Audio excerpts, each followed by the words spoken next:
that. Coach for the streets. Hit that like button. Subscribe to the channel. Healthcare always been a big issue. Don't let the big picture go over y'all head, man. I want y'all to understand that when you wake up in the morning, you blessed because out in this world we live in today, instead of staying safe, it's better to stay dangerous because ain't nobody safe. With that being said, embrace your blessings. Embrace every day that you put on this planet Earth because it could be took from us in a blink of an eye, man. Every day that we awake is somebody that didn't. So understand that we all blessed, man. And ain't nobody safe, so stay dangerous. It's time for that. Let's go. It's time for that Coach for the Streets, hosted by Mafia and Paint. Let's talk about it. Because when we often see things, we don't realize sometimes that what we see may be something deeper behind the actual things that we do see. And in this case, we want to talk about Brian Thompson, who became a victim in early morning in Midtown. Now, if you don't know who Brian Thompson was, he was the CEO, a healthcare CEO. Now, it's video all over the internet. You can see it on the news. But apparently, Brian Thompson was the result of a targeted assassination that resulted in him being deleted in Midtown around 5:30 in the morning. Now, I ain't the smartest one in the book, but we going to talk about it. Let's talk about it. Now, like I said, I ain't the smartest one in the book, but I do know this. If somebody is looking for you, basically practically hunting for you at 5:30 a.m., when you just out strutting or going wherever you're going, you could be heading to work, leaving to work, going home, coming from a date, leaving your shorty crib, hanging out with your mistress, whatever the case may be. But for somebody to be tracking you down at 5:30 in the morning, to walk you down with a silencer attached to their stick. We only see these types of things in movies. And granted, everybody that's on social media today, we often see these tragic type of events take place over social media, over video, camera footage, etc. And in this case, we seen something that was so different because we seen this man walk down on the CEO of the healthcare, Brian Thompson. Pull out a stick that had a silencer on it. Now, I ain't the smartest person in the world, but I do know enough to know that if it's a silencer attached to the tool that's being used on somebody, this is more or less related to a James Bond movie, a 007 movie, a movie more about espionage. You feel what I'm saying? We see these types of movies where they have these types of accessories on these types of weapons. And in this case, we see this type of weapon being used to get rid of Brian Thompson. Now, if you ask me, if you feel any different, leave it in the comments. I don't only feel like he was a target. I feel like he was a target for a reason. And when you come to find out what was going on, we might get a glimpse of a picture to have a perspective of why it may be more to this story, because at the end of the day, we are talking about healthcare and the alleged scandal at hand behind Brian Thompson being the CEO from 2021 to 2024 up to the time of his demise. We know that healthcare was cited for a surge in denials for what is called post-acute care, to the point where they ran up a lot of money, millions and maybe billions of dollars, by denying the very clients that pay them for the same health care that they require as necessary. They're denying them. Now, I don't know if you understand the situation when they're denying these people, but if you're being denied proper health care, then the funds that's supposed to be accessible to cover the health care that you need is being denied. Who's keeping the money? Healthcare, in particular, was cited for a surge in denials for what is called post-acute care. Under United's system of prior authorization, report found the denial rate for post-acute care increased to 22.7% in 2022 from 10.9% in 2020. And then here's a striking little coincidence.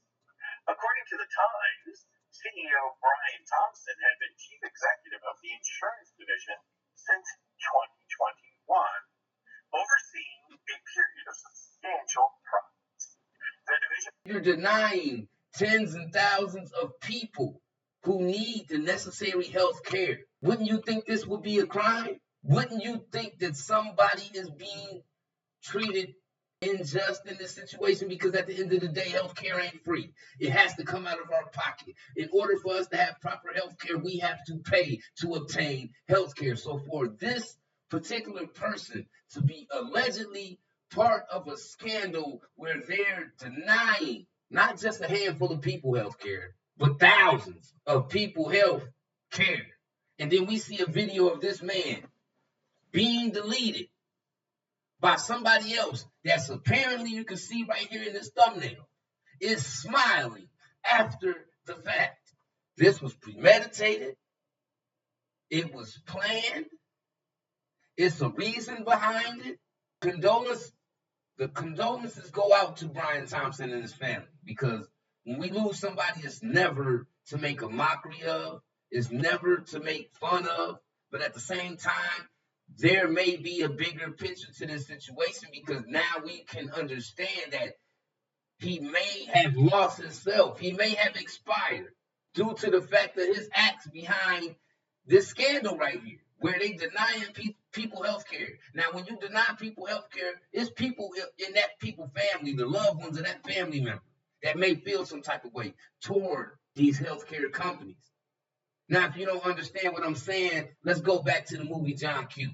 In the movie John Q, his son got sick. He took him to the hospital, and because they didn't have proper insurance to be able to cover the medical he needed, they denied him medical assistance, and his son was fit to expire soon. And as a parent, dealing with the stress of and the thought of losing your child, and these people telling you they can't help you because you don't have the funds to pay for the medical you need. And he went on to take over the whole hospital out of desperation of saving his kid. Long story short, if you haven't seen the movie John Q, go see it. But at the end of the day, he saved his son. He went to jail all to save his son. He risked losing his life behind saving his son. So that should let you know, even though that was a movie, these types of things could be so close to reality. And in this case, we are talking about UnitedHealthcare and a CEO that's been took away from his family. Behind what reasons, we really don't know. But I know at 5:30 in the morning, you just coming out of somewhere randomly don't get you took away from your family like that. So it had to be some type of reason behind this. It had to be some type of motive behind this. So I'm not going to solely say it's this fraud they talking about that he overseen for a good 3 to 3.5 years, almost 4. And this is serious. So this goes back to what I say when I'm talking about when we see certain things, even though it might register as something simple, this may not be simple at all, because when we're talking about healthcare is something that is a priority, and it's a necessity. It's necessary, and it's important, and it's an issue. So this may be way bigger than Brian Thompson and UnitedHealthcare, because it's the people that make UnitedHealthcare what UnitedHealthcare is. It's the people that acquire their assistance that make them who they are. So for them to be getting treated wrong, how sorry are we supposed to feel if this man really was behind these fraudulent acts? Because at the end of the day, yeah, he suffered. His family's suffering right now. But think about the tens and thousands of families that's suffering because they being denied proper medical. That's serious. And the loved ones that's dealing with their loved ones being denied at a cost that may cost them their life. Just like his life is gone, their life can be gone too if they don't get proper medical. Yet, allegedly, UnitedHealthcare was running a scheme where they just denied everybody. Therefore, when you get denied, you are not covered for what you need. Let's talk about it, because it's serious. So at the end of the day, yeah, we see something tragic. A CEO of a corporate business, a big corporate company, UnitedHealthcare. But we also know the things that's going on behind the scenes over there and the people that are becoming the victims solely over other people's greed. So at the same moment, if this happens to be something that's very true, who are we really supposed to be sorry for? Who are we supposed to feel sorry for the most? Because it's a lot of victims in this case. He's not the only victim. He's a victim. He became a victim. But did he become a victim behind him choosing to go with these fraudulent acts? Let me know what y'all think in the comments. Let's talk about it. It's time for that Coach for the Streets, hosted by Mafia and Paint, man. Hit that like button, subscribe to the channel.